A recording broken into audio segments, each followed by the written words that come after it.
everyone, how are you? Welcome back. I have a whole bunch of brand new brushes from Magic Gel. I bought these a while back when I was last month when I was at Nail Tech event in the Smokies. I'm finally going to be breaking in these brushes. When I say breaking in, no, that doesn't mean I'm actually going to be physically breaking these brushes. That's just a term that nail techs use when that means we need to prep our brand new gel brushes or acrylic brushes. So since these are all going to be used for potted color gels, or you can also use these for a potted hard gel or a potted Acrygel, I'm going to show you step by step how to prep your brand new gel brush. Now, before I show you how to prep your brand new gel brush, let's talk about a couple other things. As you can tell, all of the brushes here that I have are the Flawless Oval number 7. I have the regular brushes. The one big difference between the regular and the premium is that the premium brushes feature a aluminum handle with a cap. The regular brushes feature a wooden handle without the cap, and both the regular and the premium brushes have exactly the same bristles on the Flawless Oval number 7. I want to talk a little bit about brush anatomy real quick. This is something I wasn't taught about in nail school, but I want to talk about on this channel. All anatomy of art brushes are mostly going to be the same. So I'm going to pop up an image on the screen. This image I did find from Google. I'm going to point everything out from that image to everything here on the Magic Gel brush. So you have your handle right over here. The handle is always going to be different lengths depending on the cup. The handle is a little bit on the longer end, and it does kind of pop out a little bit here, and that does taper down slightly. After your handle section right over here, then you have the crimp and the ferrule. Then you have your heel. All of this is your bristles, but within the bristles, you have your heel over here, you have the belly of the brush over here, and then you have the toe of the brush over here. Some people do call this the tip of the brush or the toe of the brush. It just depends. Some people call it all, I've heard some people call it all different names, but that's generally your anatomy of your brushes. Now that we went over brush anatomy, I will say one big no-no right off the bat. Don't just take your brush and dive right into a big huge pot of Acrygel and start sculpting out, because one big thing you need to know is that whenever any sort of brush is made, they do put, all brushes are shipped with a little bit of water soluble glue or sizing to hold the bristles together to prevent any sort of damage from shipping. So if you look at the brush, you can see that the brush is pretty stiff and it looks really stuck together. So if I start to break this apart, you can literally see some of that like glue start to come out of the bristles, and that is perfectly normal, and that is what you want to do whenever you get your brand new brush. I don't know if you can start to see that come out in the video, but doesn't matter if it's an acrylic brush, a gel brush, or even an art brush. All you want to do is just go through the bristles like this, really gently. I always wear gloves when I'm doing this. Just go through the brush gently and just take out all of that like stuff that is packed in there from the shipping.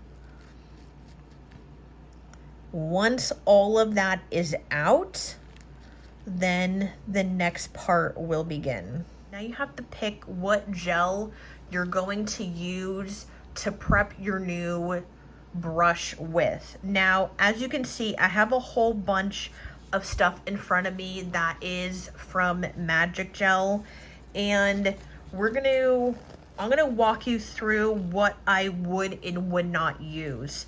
Now, throughout the years, I've used a little bit of everything from a variety of different lines to prep and clean all of my gel brushes with, because I'm mostly a potted gel nail tech, and trust me when I tell you, I've ruined some of my brushes with the choices I've used to clean my brushes, and I've accidentally cured my gel brushes from my LED lamps. So I will say that I am not a fan of using a top coat, whether it is a shiny top coat or a matte top coat. Whatever's in the top coats, I'm not a fan of using the top coats to clean the gel brushes.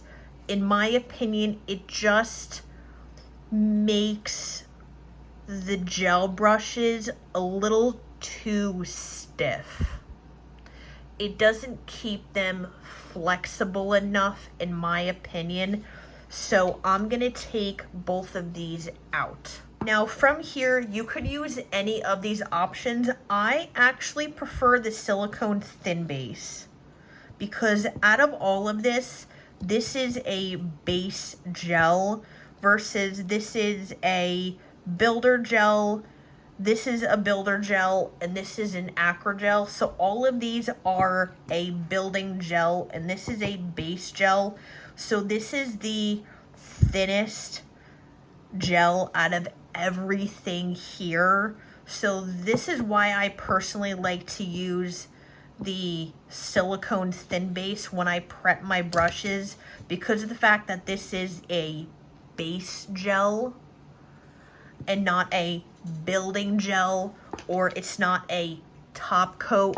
For some reason, out of all of the gels I've tried to clean my brushes, and I've been using the silicone thin base to clean actually all of my gel brushes for quite like a while now, and I will say this is probably one of like the best things I've used to clean my gel brushes.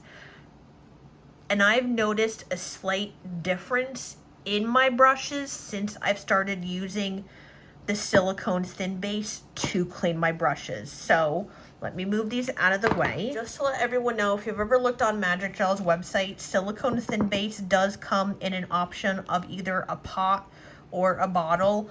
I've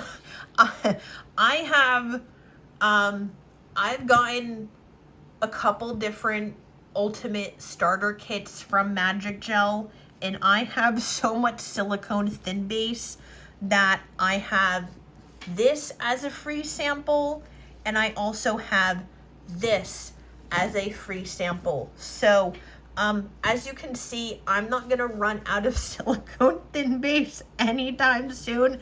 So I'm gonna put these out of the way. I'm gonna put this one out of the way, and I'm just gonna open this one and let me let me continue showing you how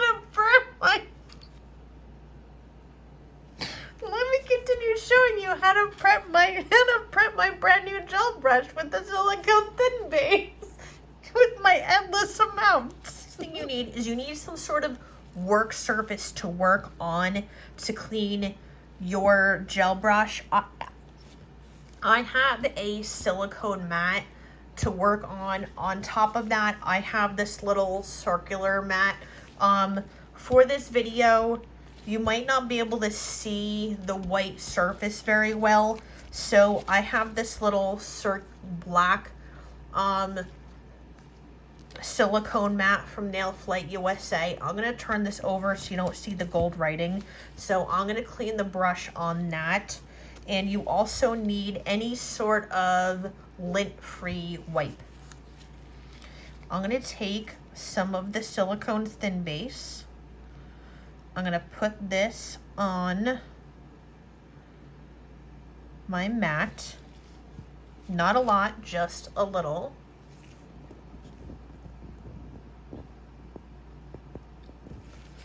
And what you want to do is you want to work the gel through the brush, but as we were talking about in the brush anatomy, you want to make sure,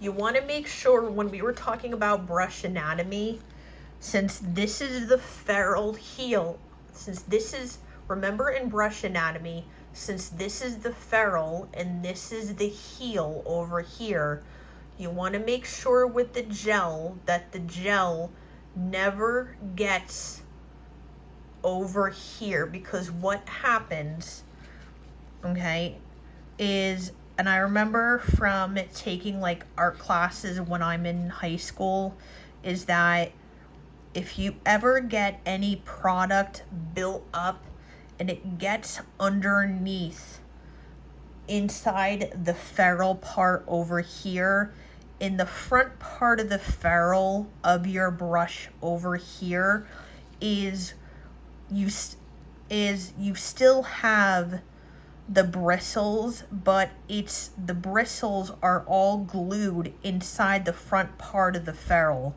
So if you ever get any sort of product inside the front part of the ferrule in here, you can risk damaging the handle, the heel of the, you can risk damaging the ferrule and the heel of your brush, and the glue on the inside that is bonded to hold everything together and your bristles, that can come apart. So you don't want that to happen. So whenever I use my brushes, I always make sure to keep the product from here down. I don't like to get the product on this part of my brushes, just to let you know. So I'm just gonna slowly work the gel in the brush. And as you can see, as I'm getting the gel in that brush, you can see that I'm not getting that silicone thin base that far back. Okay, and as I'm working the gel, working the silicone thin base in the bristles, I am not doing one of these. Okay, I am not like stabbing the brush onto my mat, onto my work surface. I'm slowly, this is something you want to slowly work that base gel into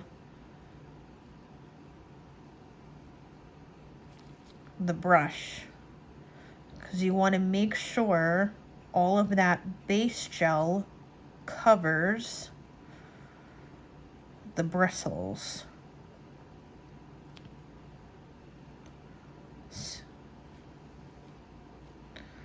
So if you see, if I pick some up, if I go to the side, sometimes you see like I'm wiggling and I'm going up. That is fine.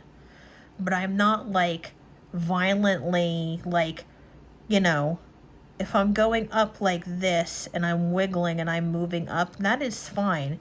But don't like take your brush and go down this way with your brush, because you don't want to damage your bristles. So just, you know, gently take the brush and just work the gel through the brush. When you're done, and as you can see, as I've done this,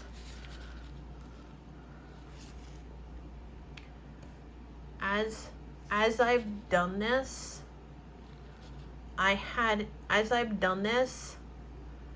the whole front part here, I don't have any gel on the whole heel section. Oops. On the whole heel section of my brush. So when I'm done, I'm gonna take my wipe and wipe that clean.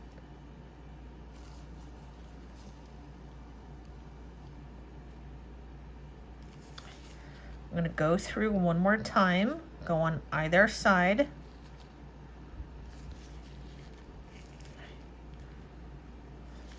Swipe it once more, and then you're done. Now everything's done. I've walked you through step by step on how to prep your new gel brushes, anatomy of your brush, why the brushes come packed so stiff when you get a new gel brush. If anyone has any questions, let me know in the comment section below. And if videos like this interest you, let me know in the comment section. And if you want something else educational like this, also let me know in the comment section below. And I will talk to everyone soon. Bye.